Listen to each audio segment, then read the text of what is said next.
فطر ہر شخص پر فرض اور واجب ہے، خواہ وہ غریب ہے، امیر ہے، جس کے پاس دینے کی طاقت ہے، استطاعت ہے، وہ انسان صدقۃ الفطر ادا کرے گا، جیسے کہ اللہ کے پیغمبر صلی اللہ علیہ وسلم کا فرمان ہے کہ ہر مرد، عورت اور غلام، آزاد سب پر یہ فرض ہے، مالدار ہے یا غنی ہے یہ فقیر ہے، سب پر یہ فرض کیا گیا ہے۔ تو جس کے پاس دینے کی طاقت ہے وہ انسان اس کو ضرور ادا کرے گا۔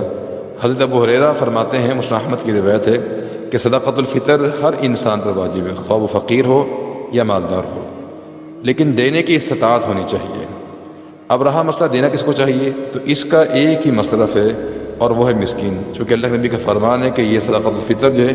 طعمۃ للمساکین، یہ مساکین کے لیے کھانا ہے، یعنی مساکین کا یہ حصہ بنتا ہے، حق بنتا ہے، تو مساکین کے علاوہ کسی اور کو یہ نہیں دینا چاہیے۔ مسکین وہ شخص ہوتا ہے